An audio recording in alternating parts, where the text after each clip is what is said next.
Good afternoon on the East Coast, good morning on the West Coast, and good evening from points beyond. I'm Joel Hellman. I'm Dean of the School of Foreign Service, and it's great to welcome SFS alumni from around the world for our Fast Break series, bringing in an SFS faculty member to talk about a recent fast-breaking event. The format, for those of you who are new to this, is that I will begin a moderated conversation with our faculty member. I will be monitoring the question and answer and webinar chat and incorporating into the conversation questions. I won't necessarily be identifying individual questioners, but trying to incorporate your questions into a half-hour conversation. And today we are very, very pleased to have Professor Heidi Urben with us today. She is the Professor of Practice and Associate Director of our Security Studies program here at Georgetown, the largest security studies program and the best, I would argue, in the United States. You will have seen her recent articles on civil-military relations. One just came out this week in Foreign Policy magazine entitled "How Military Leaders Should Respond to Trump's Norm Busting." But she's also written for many years, both book and foreign affairs articles on civil-military relations. So we couldn't be more pleased to have someone who really thinks seriously about these issues with us today. So let me begin throwing out the first question. Heidi, it's great to have you. Look, we are in an extraordinary moment in civil military relations in the United States. The shift from Trump 1 to Trump 2, perhaps if I look at some of the things that are most different between Trump 1 and Trump 2, I would argue that the role of the senior military and Trump's relationship to the senior military is probably one of the more dramatic and one of the most high-profile elements. He obviously said very openly and clearly that he felt that the military was constraining him, the notion of the adults in the room as a serious constraint on his actions and policies. And he has come out in Trump 2 with a very different approach to senior military. Place, if you will, Trump 2 and his relationship to the senior military in the context of the civil military relations and how they've been developing over the past decade or so. Yeah, great. Thanks, Joel, and thanks just for the invitation to be here and to chat with everybody on this topic. A couple things I think to say.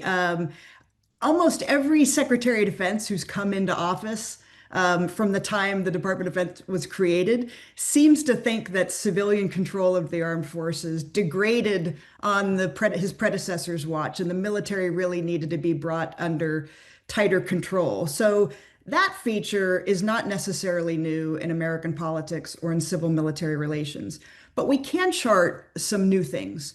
And one started back in about October of 2020, where then President Trump sort of signaled real dissatisfaction with his senior military leaders and his senior generals in particular, and sort of signaled that population was fair game for attack. That's fairly a dramatic break in precedent, certainly among Republican leaders that have long had a more favorable view towards the military and had long been considered sort of a close association and being considered the party strongest on national defense. So that signaled a break that then continued through the Biden administration, where senior military officials were under real attack. And then, a lot of this was also telegraphed in terms of what to expect in Trump 2.0. It's been fairly remarkable to see 15 senior generals and admirals, we're talking mostly 4 stars, some 3 stars, be fired without cause. And if there's any offense that they committed, it was not clearly communicated either to them or to the public. And the best that we can discern is that they executed the lawful orders of the previous administration. So that puts civilian control of the armed forces, the military's long-standing norm of nonpartisanship, into real tension, because it sends a chilling effect throughout the officer corps. It might cause several officers to think twice about whether they speak up behind closed doors, fearing about how that response, how that bad news might be taken. And it puts some turmoil into what is a nonpartisan institution. And that is not just at the senior officer level, but junior service members have all sorts of questions right now that may not be sufficiently explained because of this extraordinary moment of tension that we're in. Well, talk a little bit more on the partisanship question because you mentioned, of course, that the firing of senior officers linked to a change in administration without kind of clear cause or explanation is a demonstration of partisanship. We've obviously just witnessed this extraordinary meeting that happened just last week in which the generals were all brought back. Everyone assumed generals being called back in such an unusual move was really to announce a kind of major shift in policy or some other form of surprise engagement. But it did seem largely to be, kind of a rally of sorts with a very strong partisan tinge. Talk a little bit about the unusual nature of that, how, from what your contexts are in the military, how people perceive that, and what it means beyond the firings in terms of partisanship for the military. Uh, I think what I'll do is I'll take a step back first, that we're in this moment of where I think the single biggest challenge the U.S. military is facing today are continued efforts to politicize it, to draw it into partisan politics. And that is not purely related to the Trump administration, either Trump 2.0 or 1.0.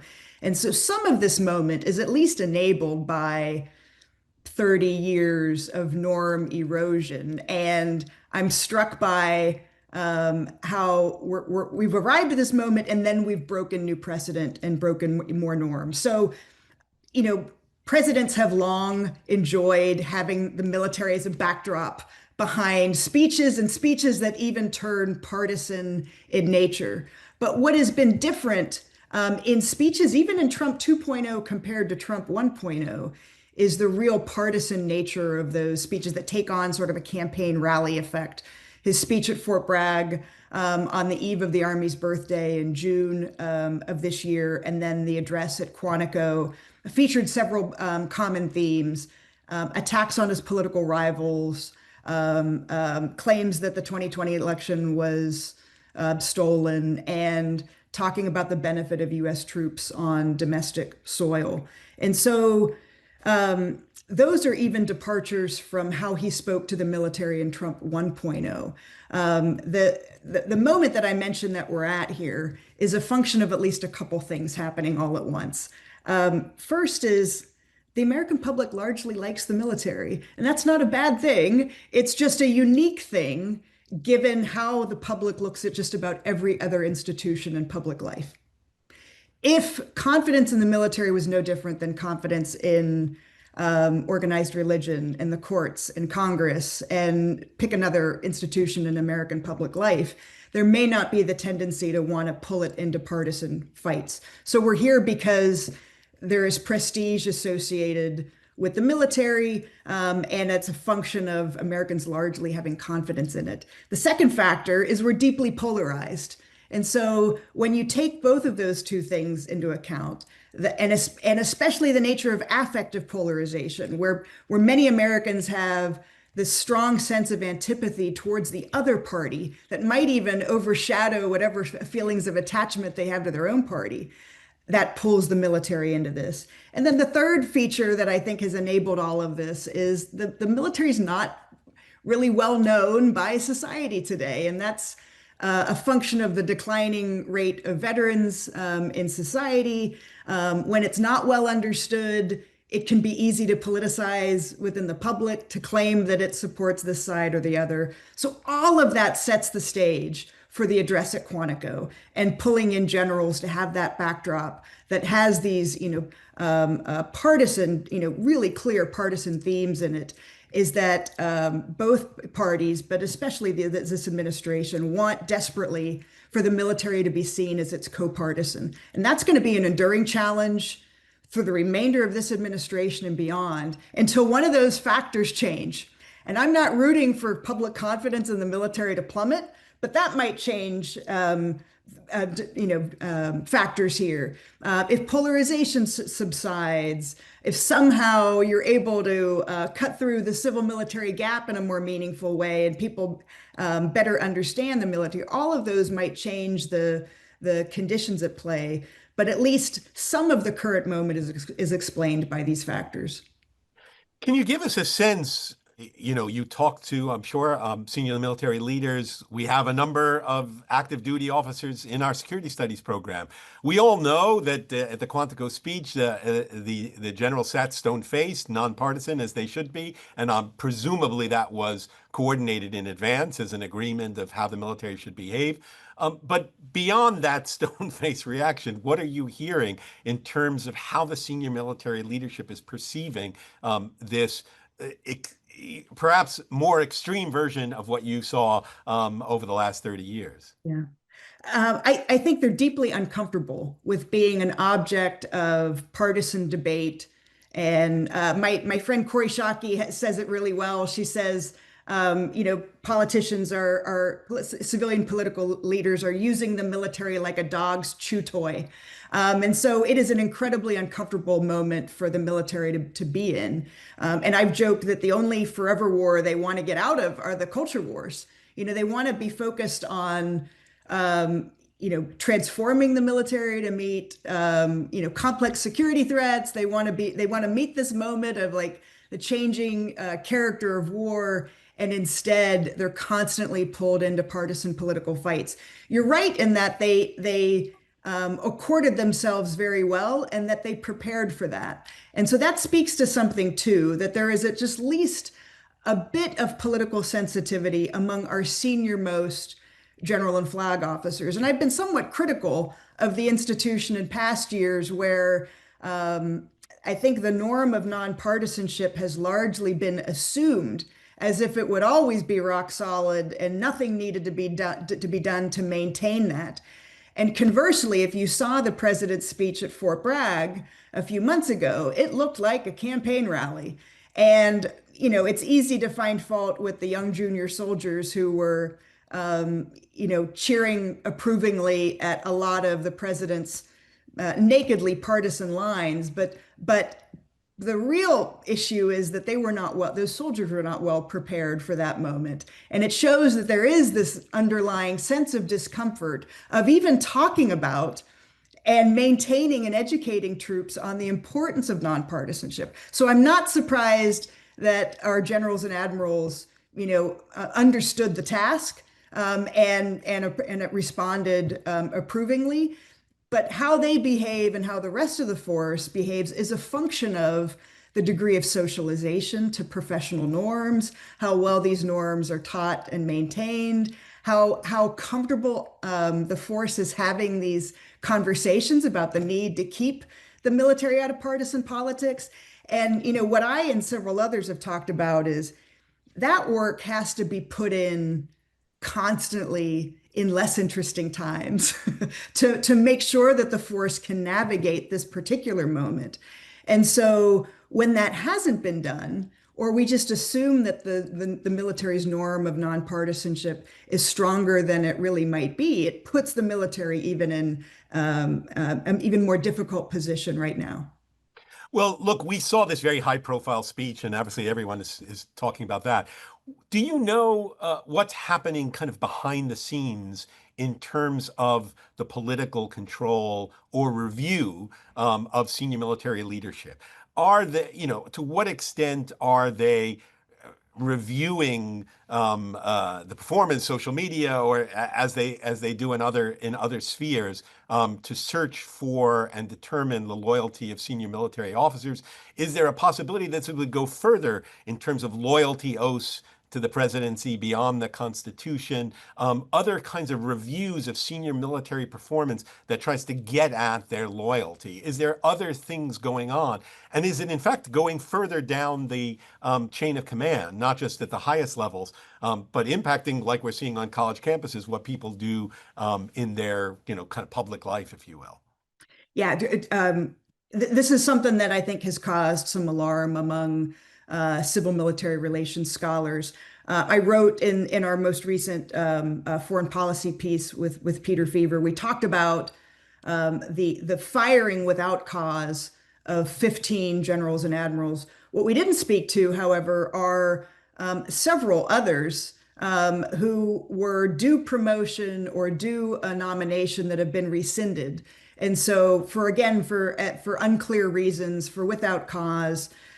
And so for all of this shows that it seems as if there's this tension of wanting the military to be senior military leaders to be treated like they're political appointees, that they come and go with the whims of any administration, as opposed to serving dispassionately and loyally, regardless of what presidential administration is in power. You might remember, even at the beginning of the Biden administration, there were calls for Biden to remove General Milley as chairman of the Joint Chiefs at the time. And he didn't. And when we look at efforts to sort of reshape the general officer corps in line with being political appointees, that does a couple of things. It destroys the meritocratic promotion system in the armed forces. It takes, and we can look at this from a different standpoint. There's maybe room for criticism of this, but it largely takes 30 years to grow a general or an admiral, maybe 35 to 40 to be a 4-star. And so when these are pulled from promotion lists, or denied promotion or nomination, or simply fired without cause, that's a radical reshaping of the process that has sort of created these leaders in the first place. And there are several downstream effects on this. It might discourage other senior officers in the queue who are competitive for flag officer rank to take themselves out of the running and to submit early retirements. I think that is probably a common decision-making process going on among senior officers right now. In our most recent article, we talk about there are 4 things that senior military officials should not do at this time. The easy one is we say you shouldn't resign in protest, because that is a political act, and we want to make sure that the military serves regardless of administration, and we don't think it's appropriate to resign in protest. We strongly discourage against a wave of early retirements, because that also injects more turmoil into the system and undermines the process that created them and promoted them in the first place. And it sends a disquieting message to subordinates that it's okay for them to sort of stop and leave, but we expect everybody below them to keep serving. We Heidi, I'm also, gonna, if I yeah, can, because there's so many questions I want to, sure. and people, and I really do urge you to go read your foreign policy article on how the military should respond to this. But I really do actually want to pivot in the time that we have remaining to the issue that many people are asking about of domestic deployments, because this concept of the enemy within and the role of the military to play that. People would really like to hear your views on the impact of the deployment of U.S. troops on U.S. soil to deal with issues. And I'll throw out the other issue that has raised some concerns, are deployments such as the Venezuelan boat attacks. What do you think the implications of these domestic or uncertain or boundary busting deployments on the military and the military leadership? Yeah, it is probably an uncomfortable fact for many Americans that the president has a lot of latitude on the deployment of U.S. forces, even on U.S. soil. And the thing that has long constrained presidents in past years hasn't necessarily been crystal clear law. Posse comitatus has its workarounds. The Insurrection Act is malleable. But what has constrained presidents in the past, in many cases, has been it's generally unpopular, and Americans would like to generally avoid the military on U.S. soil. And so there's a hierarchy of what is sort of preferable in terms of polling data from Americans on how they see this. They much prefer local police to police local jurisdictions. Beyond that, they're more comfortable with the National Guard than they are the active duty military. But the Guard is being used extensively right now, and that creates all sorts of other second and third order effects, right? These are out of cycle deployments that impacts Guard readiness for other things that they are really well trained for, support to disaster relief and emergencies, support to law enforcement is not something the active duty force is trained in at all. So any efforts that would look to use the active duty US military in an expanded way on US soil, we should have a number of questions about, because this is not a mission those troops actively plan and train for. Even the Guard is more accustomed to sort of bringing order out of chaos in terms of natural disaster and emergency relief stuff. So from a legal standpoint, from an authority standpoint, the most recent announcements in Portland and Chicago are already being adjudicated through the court system and will continue to be, because a lot of the authorities at play are murky at best. And again, I go back to the uniformed military at the crossroads of this is not well established to adjudicate orders on, are these clearly legal or illegal? We know that they're obligated to implement lawful orders and obligated to resist unlawful orders. But we're in real gray area for a lot of these things. And we've already seen an assault on the military justice system with denigrating judge advocate generals and the role that they play in advising commanders. So this just, again, ratchets up the temperature for the uniformed military. And, in addition to what it means for the uniformed military, you started earlier in the conversation to talk about the extraordinary confidence that the American public has in the military. Let's look at it from the other side. From what you know of civil to military relations and the Americans' perceptions of the role of the military, does this have the possibility of, in some way, affecting American perceptions of the military by getting involved in domestic disputes? Yeah, great question. The public confidence, the determinants of public confidence in the military are more than just how the public perceives the military's competence and its ethics. And there's a wonderful book I'd commend to folks. It's Thanks for Your Service by Peter Feaver, and he looks at the determinants of public confidence in the post 9/11 era. One of the driving factors of public confidence is partisanship. And so one of our big concerns is that confidence in the military will continue to split on partisan lines. And if you look at the most recent Gallup poll that came out in July of this year, Republican confidence in the military soared by 20 percentage points, and Democratic confidence plummeted by 20 percentage points. And that's in the span of 6 months, maybe. And it's largely conditioned on who's in the Oval Office. And so as we see the increased use of the National Guard or the US military in dubious ways or ways that sort of skirt legality and authority, if we see an increased use and deployment on US soil, we can expect that those partisan divisions will only exacerbate even more, and confidence will continue to split on party lines. Well, tell us what this means for recruitment. One of the interesting things, despite the difficulties and tensions that you sort of suggest, recruitment has, I guess, never been stronger. So is this a story of some people who are linked to the partisan issues being deeply motivated to engage? And then, of course, I want to get at the role of women in recruitment, because obviously the role of women and how it's been portrayed by this Secretary of Defense in particular sort of might shape recruitment. So let's talk a little bit about that. Absolutely.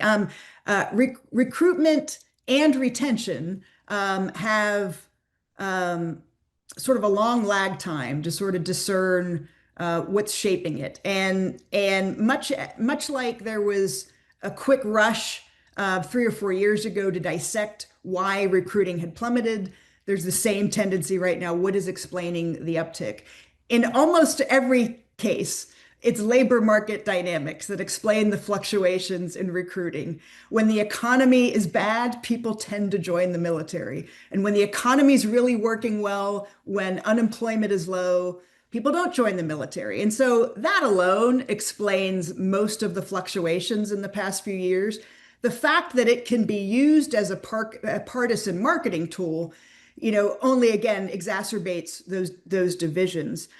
We started to see recruiting have a little bit of an uptick in the last year of the Biden administration. And women were a little bit responsible for that uptick. There was a higher rate of recruits from women, I think, in 2024 compared to 2023. And so really measuring the impact of all of these things, the increased politicization of the military, the use of the military on domestic soil, attacks sort of on women as being unfit for service and combat roles, or this insinuation that standards have been lowered to accommodate women. To see like what will that effect be will take a while, and you've got to be really careful sort of in survey data how you elicit those responses. It could be masked and we may not see it for a while. But I will say, right, this is just, again, just a huge tension point for senior leaders. The 7 of the 15 senior officers who've been fired were women, when women account for maybe 8% of the general officer corps. You heard the Secretary of Defense say that new standards will be coming into effect for combat positions, but there have largely been gender neutral standards for service and direct ground combat missions to begin with. So many of the things that are being said as if they are new policies have already been in existence.